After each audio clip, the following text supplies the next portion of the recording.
Marvel has a Doctor Doom problem. Look, I know I sound like a broken record saying that because I've complained about Avengers Doomsday since its very announcement, but it's gotta be said. Considering Doctor Doom is one of the greatest comic book villains of all time and one of Marvel's most interesting and complex characters in general, it is maddening that Doom has never been faithfully or successfully adapted on screen. Each live-action iteration has fundamentally misunderstood a key part of Victor, and while some versions have worked better than others, Say that again? it is unbelievable that a character this iconic has never been done justice. Avengers Doomsday will be Doctor Doom's introduction to the MCU, and undoubtedly how most casual fans will meet and interpret him. This movie will likely define how non-comic readers understand Doom for years, maybe decades.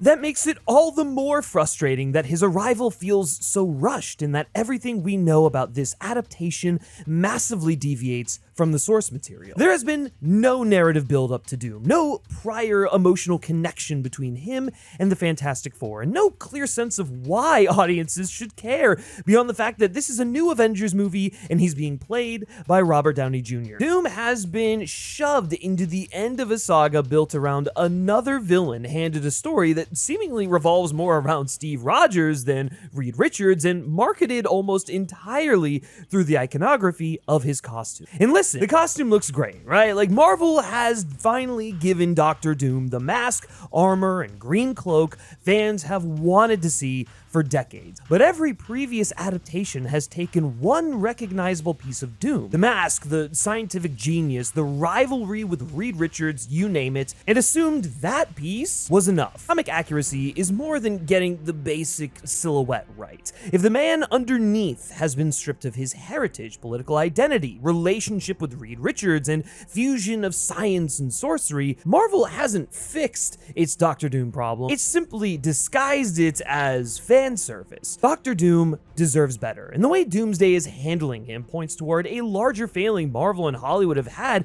whenever they try to bring this character to the big screen. Allow me to provide a brief history lesson for anyone unaware. Doctor Doom first appeared in Fantastic Four #5, created by Stan Lee and Jack Kirby. His origin, first told in Fantastic Four Annual #2, portrayed Victor Von Doom as the child of a Romani witch born in the Kingdom of Latveria. After experiencing the persecution of his people and the death of his mother, Victor devoted himself to mastering both science and magic, eventually becoming the ruler of his home nation. Victor was also Reed Richards, Mr. Fantastic's college roommate. While at university, he built a machine intended to communicate with the dead and resurrect his mother's soul. Reed recognized a flaw in Victor's calculations and tried to warn him, but Victor refused to listen. The experiment exploded, scarring his face and leading to his adoption of the iconic mask. That accident tells us almost everything we need to know about Doom. Reed was right. Victor was wrong, but Victor's ego would never allow him to accept that his own calculations had failed, so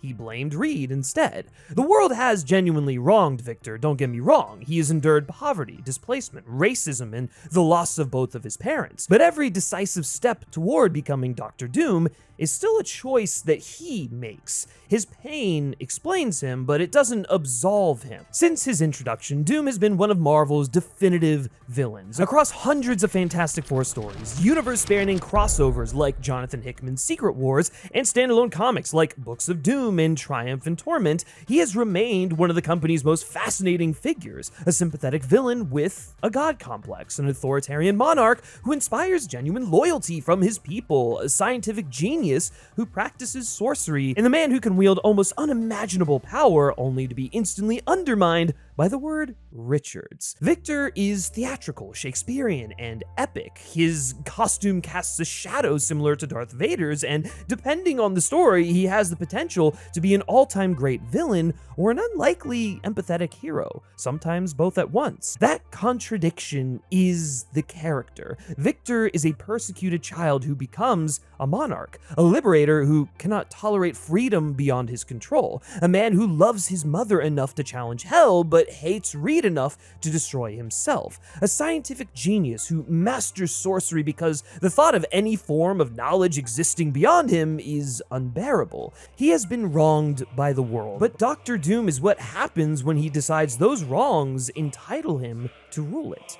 From that short overview alone, you can see the obvious cinematic potential, and yet, across 4 actors and more than 30 years of attempts, we've never gotten a great Doctor Doom on screen. It is difficult to judge the unreleased 1994 Fantastic Four film against its live-action counterparts. The movie was hastily made on a shoestring budget, largely so its producer could retain the film rights. Still, despite its low budget and cynical reason for existing, Joseph Culp's Doctor Doom is surprisingly decent. The costume is accurate, albeit cheap. His origin more closely resembles the comics, with Victor as Reed's college friend, whose face is scarred during a failed laboratory experiment.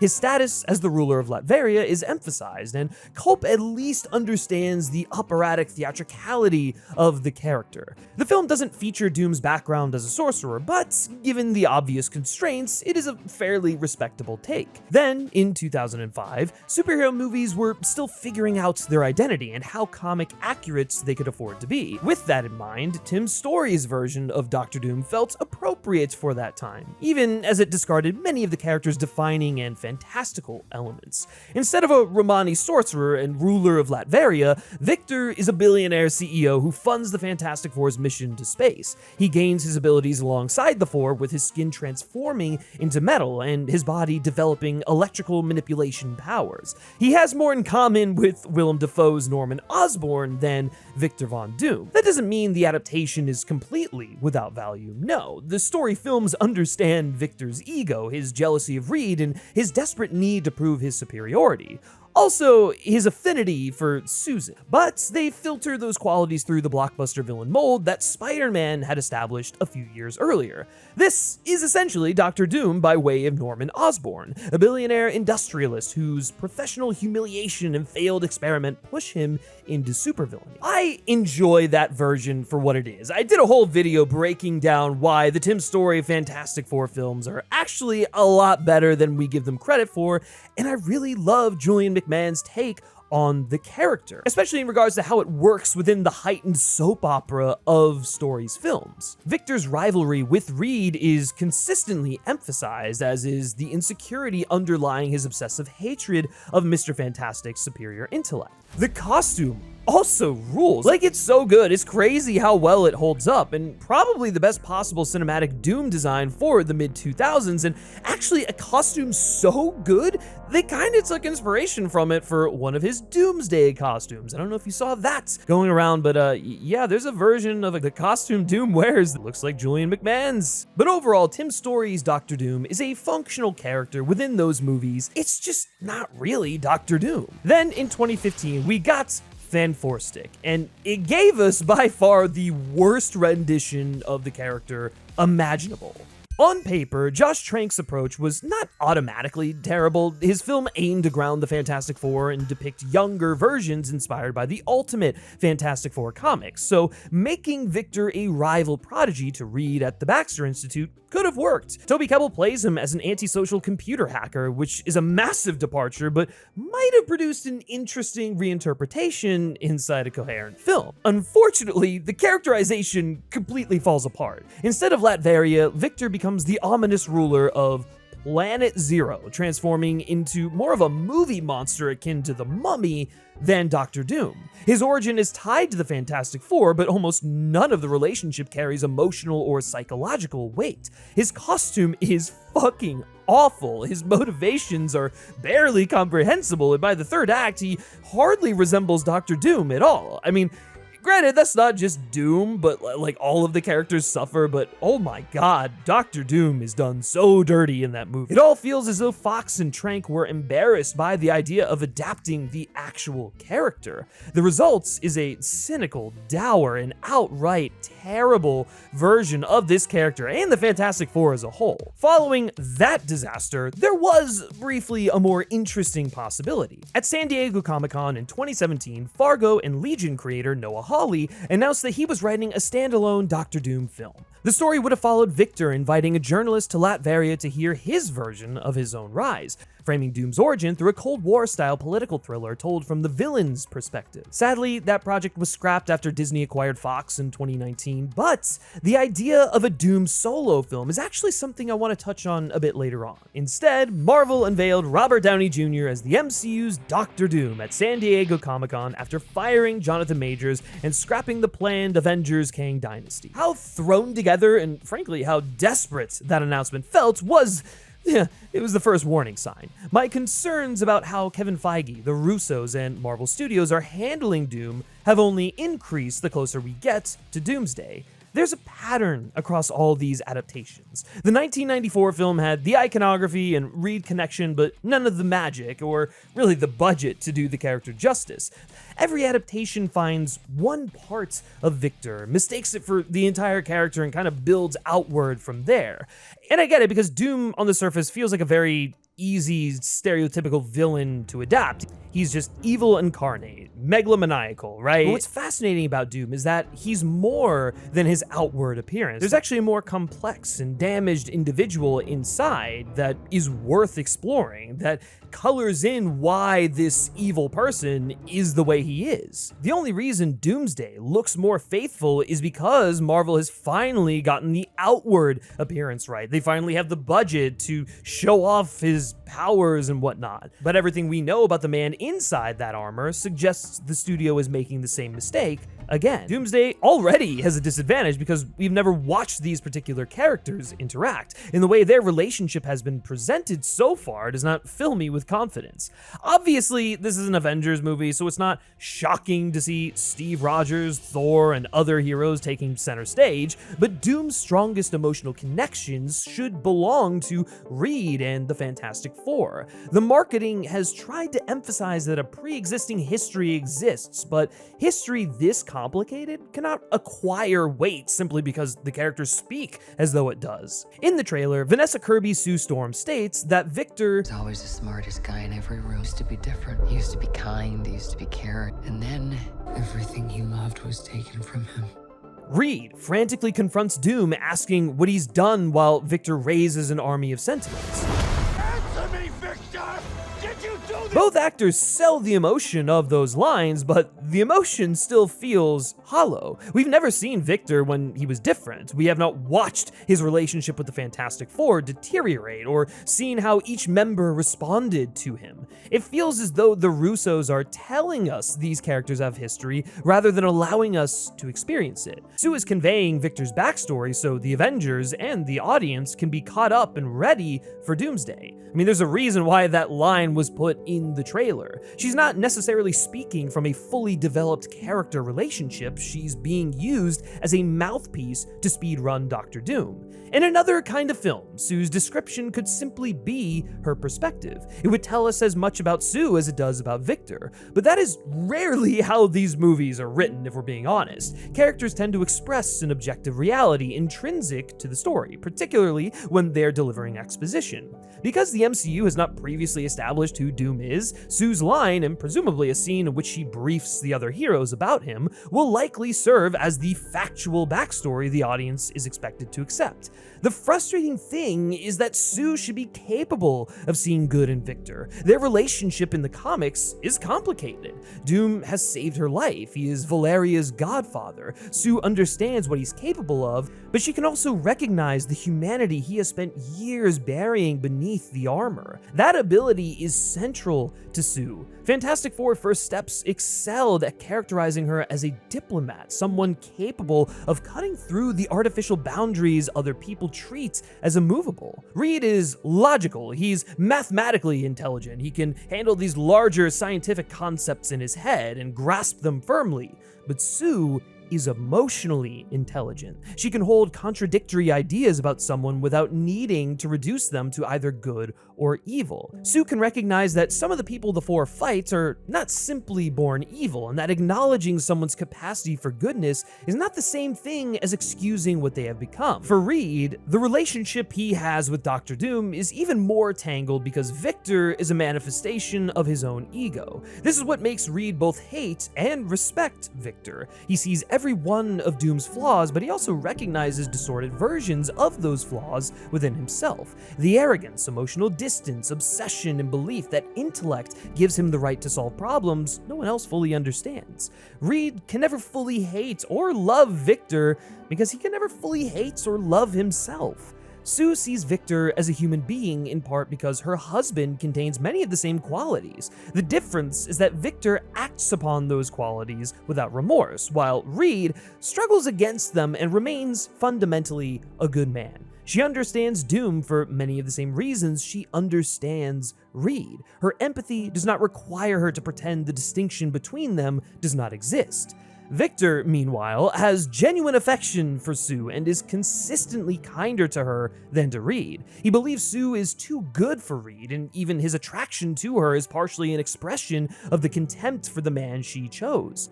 Why would someone like her remain with someone like him? There have been moments over the years when Victor and Sue could almost be described as friendly, particularly when Reed has been removed from the situation, but Sue is never unaware of what Doom can do. Her sympathy also comes from recognizing that Victor is not incapable of love, loyalty, or a genuine responsibility. There's a softness to him when it comes to his mother and the people of Latveria. Whatever else Doom may be, his attachment to his country is not entirely performative. He believes he liberated his people and that his rule protects them. Sue can see the humanity inside that conviction without ignoring the cruelty it has enabled.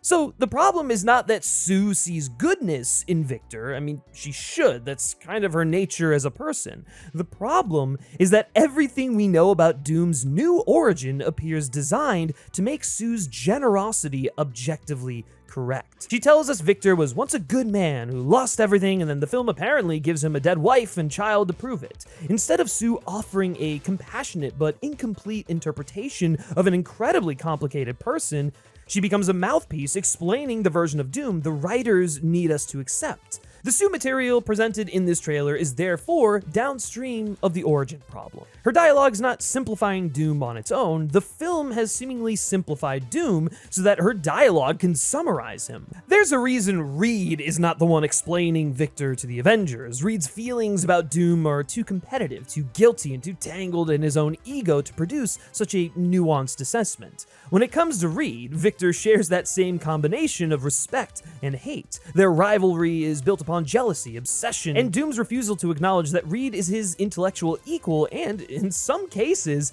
his superior. Victor's ego will simply not allow it. Reed is a persistent reminder of his inadequacies and failures, the one man capable of puncturing the mythology Doom has constructed around him. Reed knows Victor was genuinely wronged. He understands how brilliant Victor is and can imagine the man he might have become. But Reed also knows how much of Doom's suffering is self-authored. That makes him irreplaceable within Victor's story. So many great Fantastic Four stories have revolved around Reed trying to help Doom escape his cycle of rage and hubris, to restore the brilliant mind encased within the Iron Mask, only for Victor's pride to make that salvation impossible.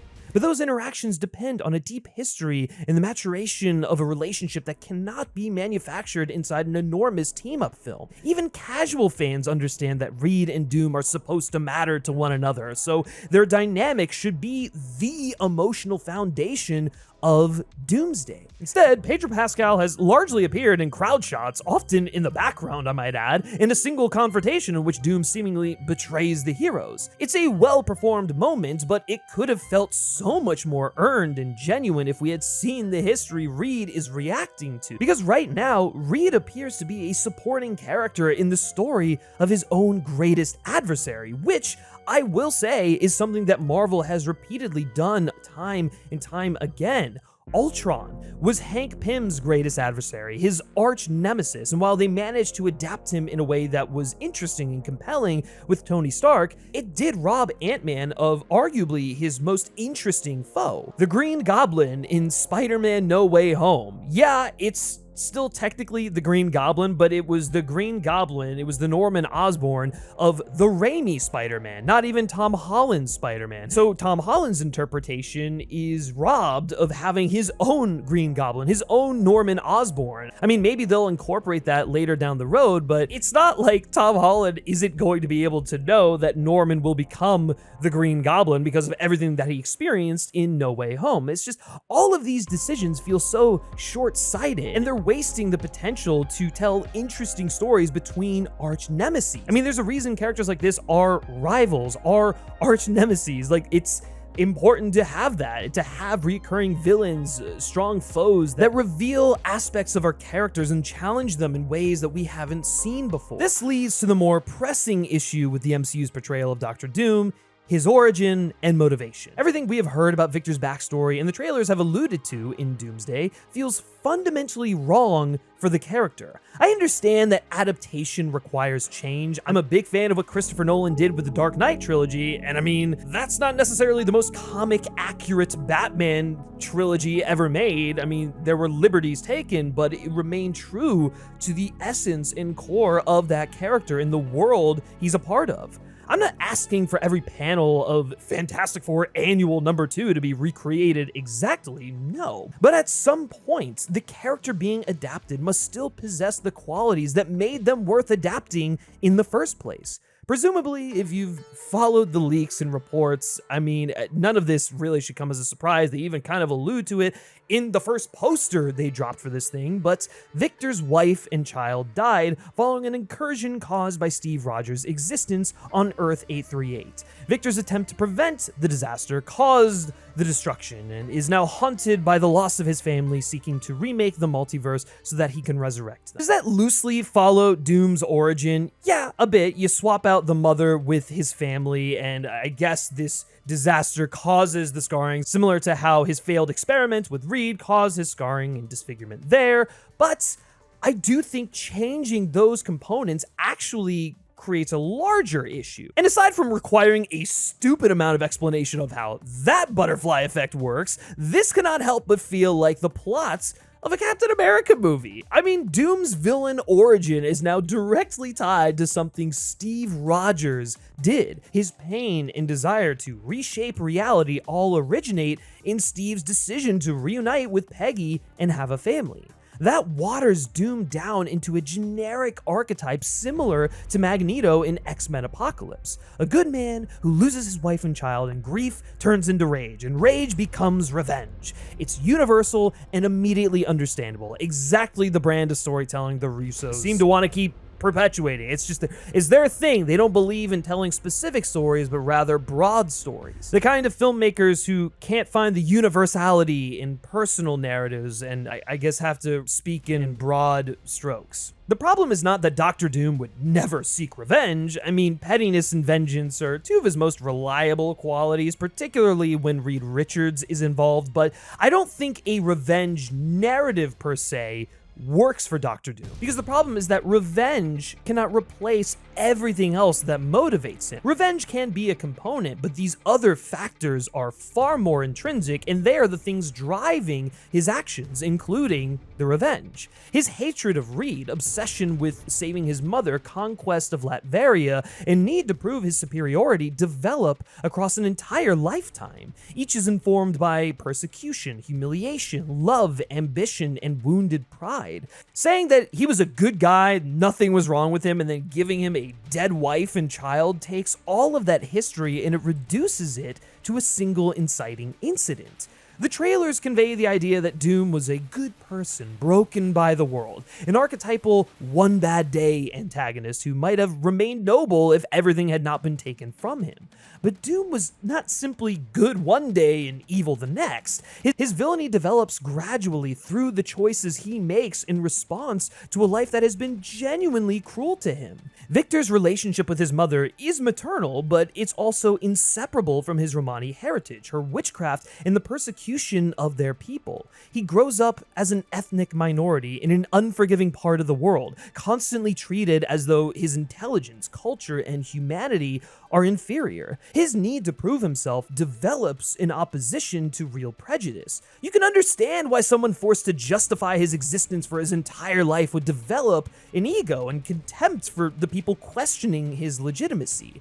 Especially when he knows that he's not just legitimate, he's one of the most intelligent people on the planet, and he has to keep proving it to people. Regardless, that ego, while its origins are understandable, is still an evil trait. Victor doesn't merely demand that others recognize his humanity, he begins to believe his suffering proves his superiority. He responds to racism by embracing supremacy, to political oppression by making himself a monarch, to his mother's damnation by trying to overpower death and hell, and to intellectual humiliation by blaming Reed Richards. Even the experiment that scars Victor in the comics reflects this. Reed recognizes a flaw and warns him, and Victor just refuses to listen. The machine explodes, and rather than accepting that his arrogance caused the accident, Victor makes Reed responsible. Doom has been wronged by the world, but he also repeatedly converts those wrongs into justification for the harms he chooses to inflict upon everyone else. Doomsday appears to invert that dynamic. Instead of a man who cannot accept that he made himself, Victor becomes a man that the Avengers accidentally made. His hatred is no longer a distortion of legitimate pain filtered through unbearable pride. It is a direct response to something Steve Rogers and the rest of the Avengers actually did to him. Perhaps, and most likely, Disney doesn't want to confront the actual racism involved in depicting a Romani character from Eastern Europe because of the ongoing war between Russia and Ukraine, even though that's pretty uncontroversial as to who the bad guys are. Doing so would invite difficult questions about European prejudice, borders, nationalism, and the ongoing politics of that region. It's much safer to give him a beloved wife and young child who were taken away from him too soon. I mean, who could object to a man mourning his family? Great, Marvel has created an unobjectionable backstory, but those objections are what make him Dr. Doom. To illustrate this point better,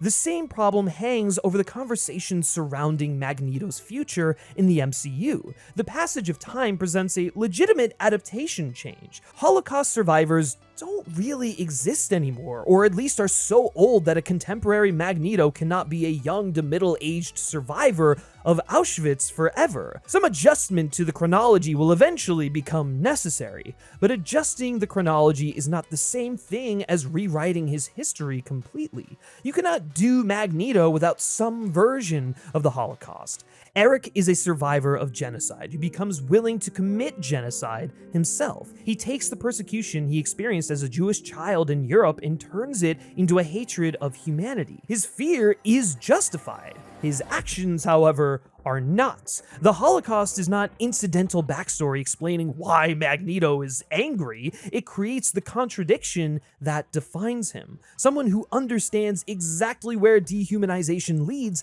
and eventually decides that his people can only survive by dehumanizing someone else first. That contradiction has only become more timely, more urgent, and if Marvel had some balls, which they don't, they'd utilize the ongoing genocide in Gaza at the hands of Israel to make an incisive commentary. Simply removing Magneto's Jewish identity or severing him from the Holocaust would allow Marvel to avoid the most uncomfortable and relevant implications of his character. Experiencing genocide does not make a person or a nation incapable of reproducing its logic. Historical trauma can become a warning. It can also be converted into permanent moral authority used to justify prejudice, supremacy, and violence in the name of preventing that trauma from ever happening again. Magneto's creation of Genosha can be read through that same lens. It originally functioned as an apartheid allegory, but once Magneto remakes it into a mutant homeland, the parallel with Israel becomes kinda difficult to ignore. A nation created as a refuge for a persecuted people, born from the fear of annihilation and founded upon the promise that they will never again be defenseless. But that fear can also produce an ethno-state whose safety depends upon exclusion and whose inhabitants become capable of reproducing the oppression they once fled. The point is that the political specificity of his origin allows the character to confront how legitimate fear can curdle into supremacy. Erasing that specificity does not modernize Magneto. It removes the very thing that makes him more than another angry man seeking revenge. The Fox films understood much of this better than most superhero movies do, but even they repeatedly reduced Magneto's politics to personal tragedy. X-Men Apocalypse gives Eric another wife and daughter, kills them, and then sends him on another revenge-driven spiral. Michael Fassbender sells the grief because he's one of the best actors working today, but Magneto did not need another murdered family to explain his revenge. Not only does it torture the character in an unpleasant way, but it oversimplifies a more complicated nature. All this to say is that Doctor Doom is built from a similar contradiction. Victor's persecution as a Romani child informs his desire to liberate Latveria, prove his superiority, and ensure that nobody can ever make him powerless again. Like Eric, you sympathize with his horrific beginnings. Both men have genuinely suffered, but understand something true about the cruelty of the world. Their villainy begins when they decide that suffering grants them permanent moral authority, that because they have been wronged, they are entitled to wrong everyone else. That's also why they work as opposites to their respective heroes. The X-Men experience the same hatred that radicalizes Magneto and continually choose not to abandon humanity. Reed possesses enough intelligence and ego to convince himself that nobody else should have a say, but he still struggles against that impulse. The heroes are not good because the world has treated them well. They are good because the world has given them every justification to become worse, and they refuse to take it. Doom can absolutely be motivated by vengeance. His hatred of Reed is among the pettiest and most obsessive vendettas in comics. But revenge is one expression of who Victor is, not a substitute for his identity. Turning him into a grieving husband and father repeats the mistake X-Men Apocalypse made with Magneto. The difference is that Marvel has now wrapped that simplification in the most comic-accurate Doctor Doom costume ever. The reality is they're still doing the same exact thing as Fox, but this time it's page-to-screen costume adaptation, and they think jingling those keys will distract from how they're butchering the character, pretending it's more faithful than Julian McMahon or Toby Kebbell, when really, it's not. It's literally just a different coat of paint. The alleged origin does not merely rewrite Doom's past, it reorients his entire dramatic life around Steve Rogers. Steve causes the incursion, and his existence costs Victor his family, becoming the man Doom holds responsible for his suffering. Reed may know Victor, but Steve is apparently the person who matters. That idea is reinforced by Doom accusing the Avengers of living stolen lives. The implication is that their happiness, survival, and continued existence came at the expense of his world and his family. On paper, that could be an interesting reckoning for heroes who have repeatedly tampered with time and reality, but the multiverse saga has done almost nothing to establish Doom as the inevitable consequence of those choices. Doomsday will now have to explain all of this, establish Victor's entire history, and persuade us that his grievance against Steve is more important than his relationship with Reed, all within the same enormous crossover. I understand why Marvel would do this. Robert Downey Jr. and Chris Evans defined the MCU together. Their relationship helped carry the Infinity Saga, and putting them on opposite sides again gives Doomsday an immediate emotional hook.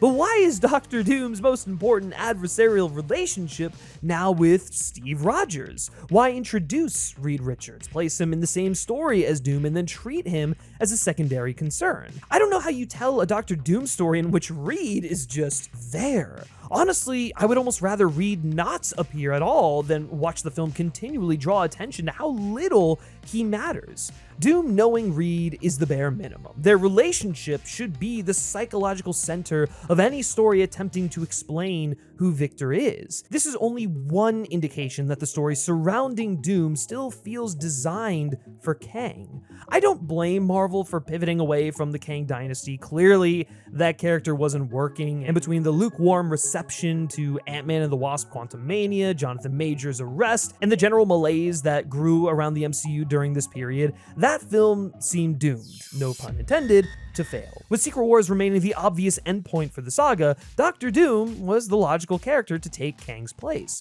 But Marvel appears to have changed the villain without changing the story. Leaked plot outlines for the Kang dynasty indicated that following Quantumania, the Council of Kangs would exile Kang and kill his pregnant wife, Ravonna. That loss would lead Kang to seek revenge upon the Council and the Avengers, eventually creating Battleworld to restore his dead family. Even one of Kang's earliest comic appearances featured Renova being killed in the crossfire for his war with the Avengers, dying in his arms. Now, Doom seemingly loses his wife and child, blames the Avengers, and wants to reconstruct the multiverse to restore his family. I don't know about you, but I'm just not buying that as a mere coincidence. It feels like Marvel carried Kang's emotional architecture into Doomsday and changed the name attached to it. The rest of the narrative is equally Kang-oriented. Stolen timelines, ancestral relationships, dead families, lineage, legacy, incursions, and the consequences of rewriting history all grow organically out of Kang's place in the Marvel Universe. He's a time-traveling descendant of Reed Richards whose identity is inseparable from lineage and paradox. Even plans involving Franklin Richards, the theft of Reed and Sue's child, or conflict between a man and his own ancestors makes all the sense in the world when the villain is Kang. Doom can obviously participate in a multiversal story. I mean, he's synonymous with Secret Wars, but he would not approach the multiverse in the same way Kang does. It's not simply a Command F and replace scenario here. Their authority is different too.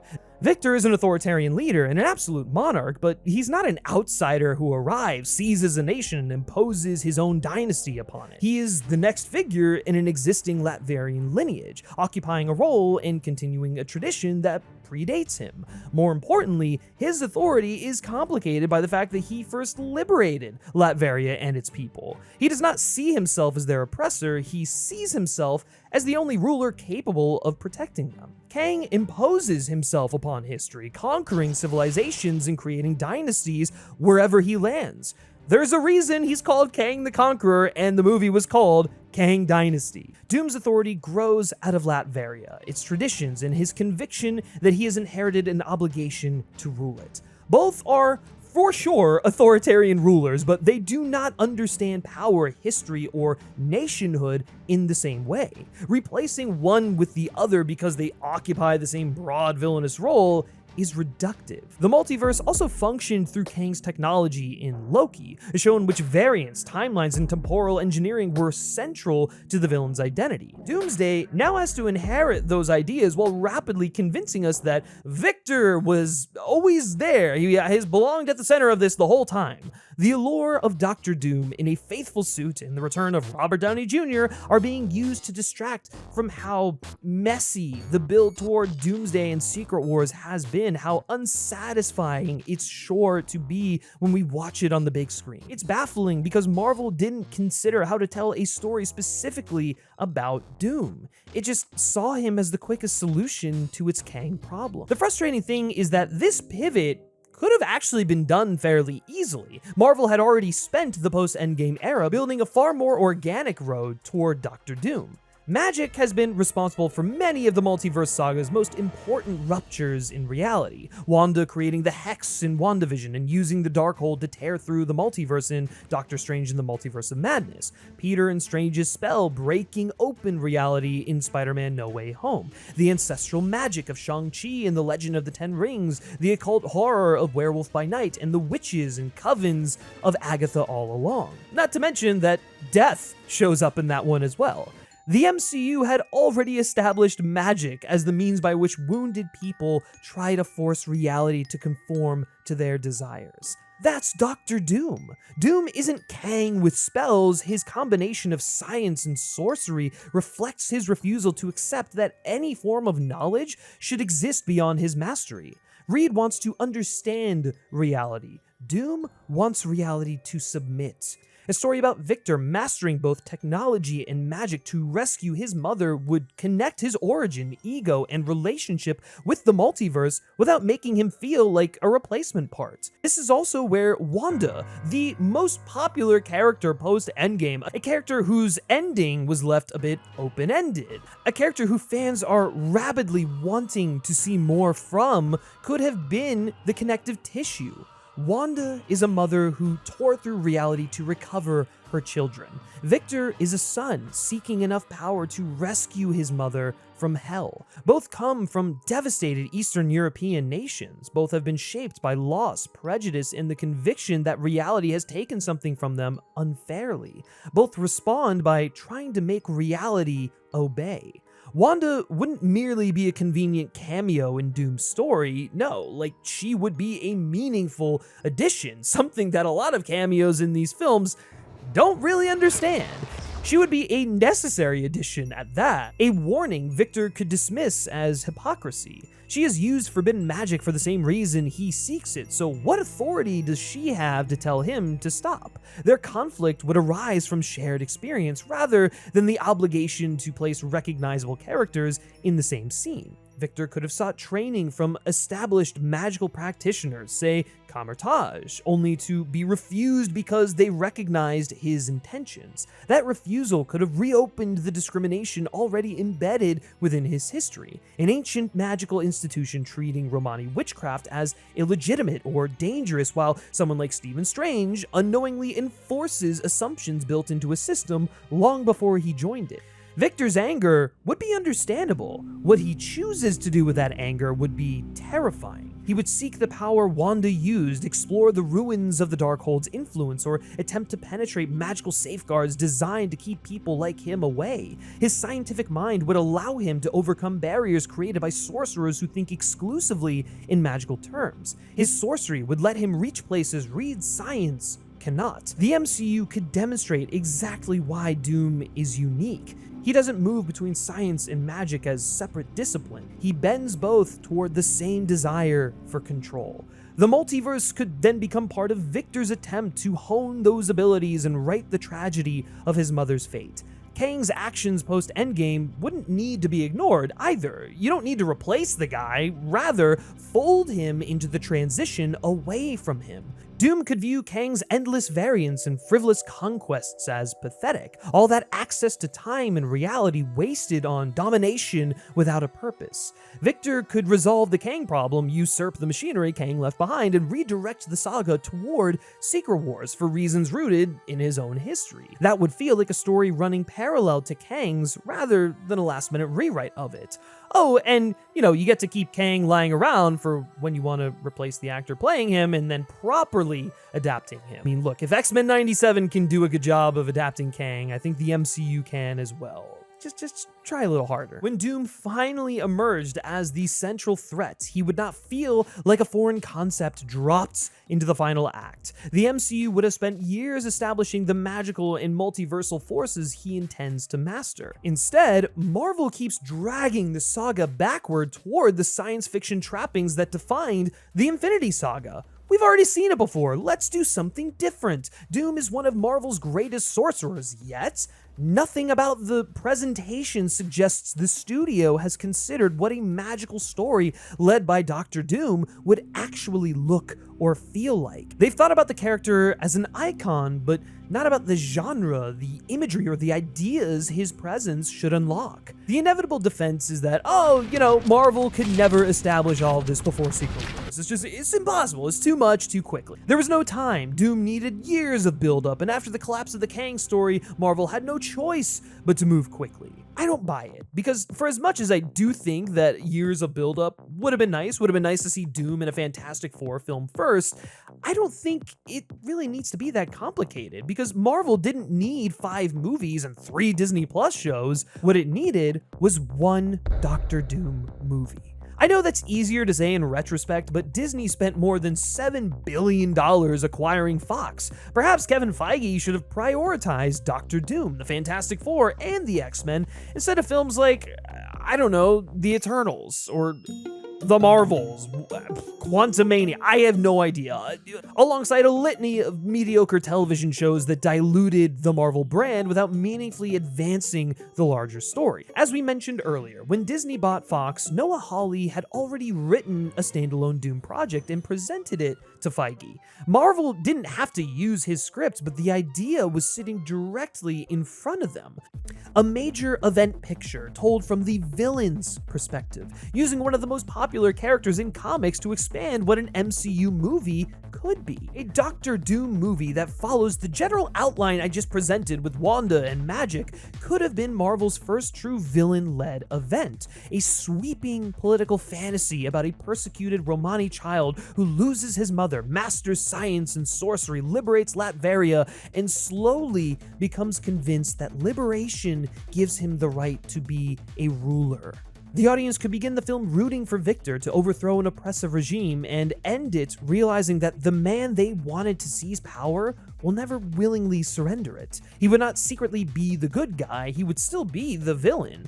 We would then understand why people follow him, why Sue sees the goodness in him, why Reed cannot stop believing Victor might be saved from himself. This could have been Marvel's answer to Joker, only in canon and operating on an epic fantasy scale. Other studios have attempted villain films, sure, but they were usually elseworld and disconnected from the mainline continuity. The MCU could have taken that and put their own spin on it. The MCU has never made one of its most important antagonists the main event, instead keeping them as the sideshow. After dozens of conventional superhero origin stories, that inversion could have made the project feel fresh and exciting. The liberation of Latveria would provide the emotional hook. Victor's mother would give his pursuit of magic a personal and cultural foundation. His relationship with the Fantastic Four would establish the combination of admiration, resentment, and intellectual competition, specifically with Reed, that eventually consumes them both. Sue could recognize his humanity without the film using her dialogue as a substitute for showing it. Wanda and/or Strange could connect Victor's magical education to the larger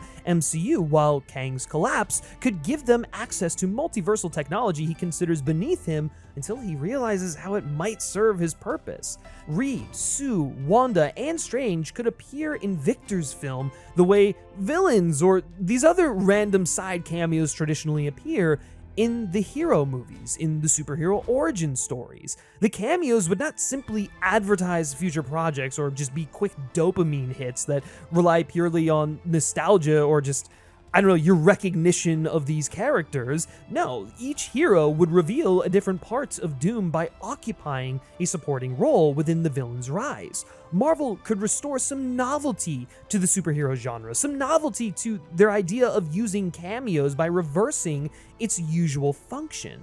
Most importantly, one film would have been enough. This could have been your big Avengers level event movie, but it's a Doctor Doom movie. And by the end of it, Doom would have received more development than almost any antagonist in the MCU. Audiences would understand his love of Latveria, his relationship with the Fantastic Four, obsession with his mother, mastery of science and sorcery, and conviction that he alone can save a dying multiverse. Then Marvel could make the enormous team-up movie. Then Victor could stand before the Avengers, Fantastic Four, and X-Men with relationships that already mean something.